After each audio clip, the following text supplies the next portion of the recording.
अवधूत चिंतन श्री गुरुदेव दत्त श्री स्वामी समर्थ। जय जय स्वामी समर्थ। नमस्कार स्वामी भक्तांनो, आज मी तुमच्यासाठी नवीन स्वामी संदेश घेऊन आली आहे।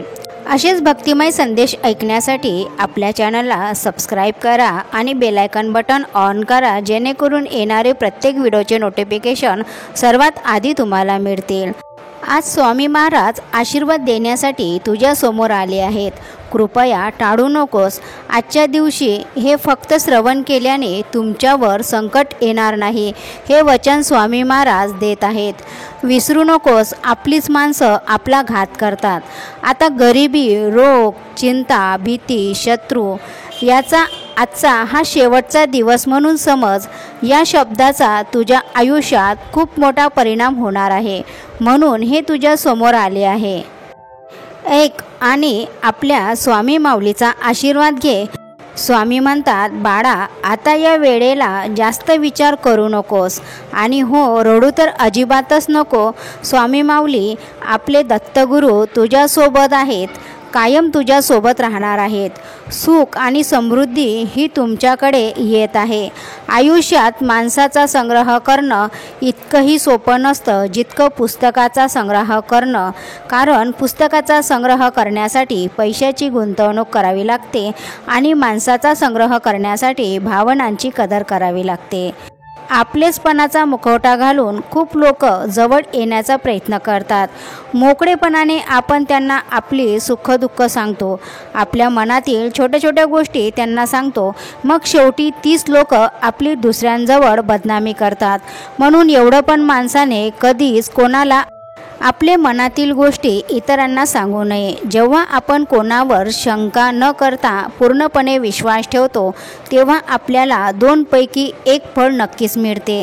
एक तर आयुष्यभरासाठी एक चांगली व्यक्ती, किंवा मग आयुष्यभरासाठी एक चांगला धडा। कोणतेही नातं निभवताना समोरच्याच्या मनातील आपली जागा ठाऊक असणे खूप गरजेचं असते। विनाकारण भावुक होण्यात काहीच अर्थ नसतो, कारण आपण ते नाते फुलवत राहतो आणि समोरचा आपल्याला झुलवत राहतो। सगळ्यांच्याच नजरेत तुम्ही चांगलेच असावं असं कधीच नसतं। आपण कितीही चांगले वागलो कोणाशीही, तरीही कोणाच्या तरी नजरेत आपण वाईट असू शकतो। म्हणून सगळ्यांच्या नजरेत चांगलं असण्यापेक्षा मोजक्याच लोकांच्या आयुष्यात महत्त्वाचं असणं हे देखील खूप महत्त्वाचं असतं।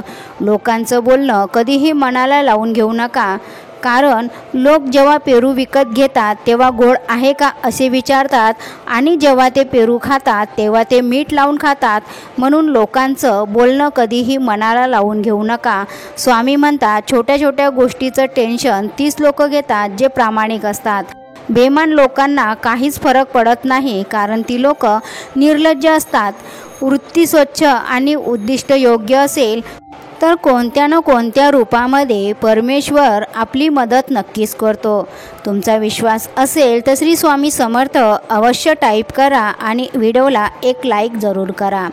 आपली शांती परिस्थितीवर अवलंबून नसावी। आपली शांती परिस्थितीवर अवलंबून नसावी। एका साधूला कोणीतरी शेतात एका झाडाखाली आणून ठेवले होते। ते साधू महाराज त्या ठिकाणी स्वस्थ बसून नामस्मरण करीत होते। तिथे लोक त्यांच्या दर्शनाला येऊ लागले। लोकांची ये जा खूप वाढली, लोकांची गर्दी खूप वाढली आणि त्यामुळे शेतमालकाला त्याचा त्रास होऊ लागला।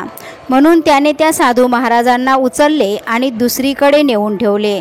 साधूंची शांती पूर्वीच्या स्थळी होती तशीच दुसऱ्या जागेवर गेल्यानंतरही होती। तीच शांती त्यांची कायम होती। शेतमालकाला आश्चर्य वाटले की ज्याचे मन शांत आहे आणि चिंतारहित आहे, अशा व्यक्तीला तुम्ही कुठेही जगाच्या पाठीवर ठेवा, तो शांतच राहणार आहे। एखाद्या दगडावर पुष्कळ पाणी एकदम जर तुम्ही टाकले तर तो दगड भिजेल आणि पाणी निघून गेल्यावर तो दगड कोरडा होईल। आणि तेच पाणी जर तुम्ही थेंब थेंब करून टाकले, असेच एका ठिकाणी जर तुम्ही टाकत राहिलेत आणि ते पाणी अखंड पडत राहिलं तर त्या दगडाला भेगा पडतील आणि काही दिवसांनी तो दगड फुटून जाईल। त्याप्रमाणे केव्हा तरी पुष्कळ साधना नामस्मरण करण्यापेक्षा अगदी थोडं प्रमाणात का होईना पण नित्य नेमाने ठराविक ठिकाणी ठराविक वेळी जर तुम्ही नामस्मरण केलं, देवाचे नामस्मरण केलं तर ते जास्त परिणामकारक होते. कारण थोडं जर रोज नित्यनियमाने आपण परमेश्वराचे नामस्मरण केलं तर आपल्या मनातील जे नकारात्मक विचार नष्ट होतात.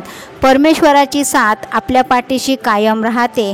परमेश्वराचा आशीर्वाद सदैव आपल्या पाठीशी राहतो. म्हणून रोज नित्यनियमाने थोडं का होईना परमेश्वराचे नामस्मरण हे करत राहावे. आपले मन, स्वतःचे मन स्वतःला खात असेल तर त्याला काय करावे? आपली पापं, आपल्या झालेल्या चुका, झालेले नुकसान, जे पण तुमच्या आयुष्यात घडलेल्या वाईट गोष्टी मनात आणू नका. काल काय झालेलं आज ते आपण बदलू शकत नाही, पण येणारे क्षण मात्र वाया घालू नका. काल काय झालं त्यातून शिकून परत तीच चूक होणार नाही मनाला सांगून पुढे चालत राहा. निराश कधीच होऊ नका. खरोखर भगवंताचा विसर पडणं ह्याहून दुसरे पाप मोठे नाही. भक्त प्रल्हादाने एकदा नाव घेतले ते शेवटपर्यंत काही सोडले नाही. त्या नामानेच तो तारला गेला. त्या भावनेनेच तो उद्धारून गेला.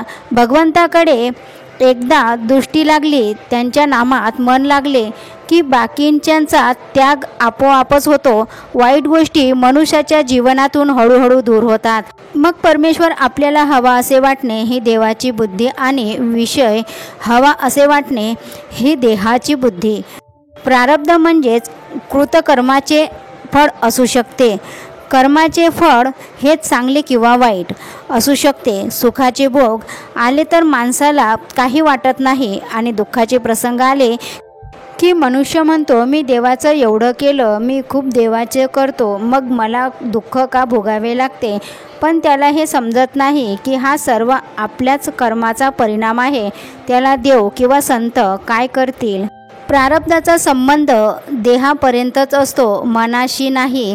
जो संताची किंवा सद्गुरूची मनापासून आज्ञाचे पालन करतो त्याचे प्रारब्ध हे प्रारब्ध रूपाने राहत नाही. जो सतत परमेश्वराचे नामस्मरण करतो त्याचे प्रारब्ध हळूहळू कमी होण्यास सुरुवात होते. सदैव नित्य नियमाने परमेश्वराचे नामस्मरण करत चला. आशा करते की हा संदेश तुम्हाला आवडला असेल. संदेश आवडल्यास आपल्या चॅनलला सबस्क्राईब, लाईक आणि शेअर नक्कीच करा. तर चला मग भेटूया नवीन माहितीसोबत, संदेशासोबत. स्वामी तुमच्या सर्वांच्या सर्व चांगल्या इच्छा पूर्ण करो हीच मी स्वामीचरणी प्रार्थना करते आणि आजच्या संदेशला इथंच थांबवते. श्री स्वामी समर्थ. जय जय स्वामी समर्थ.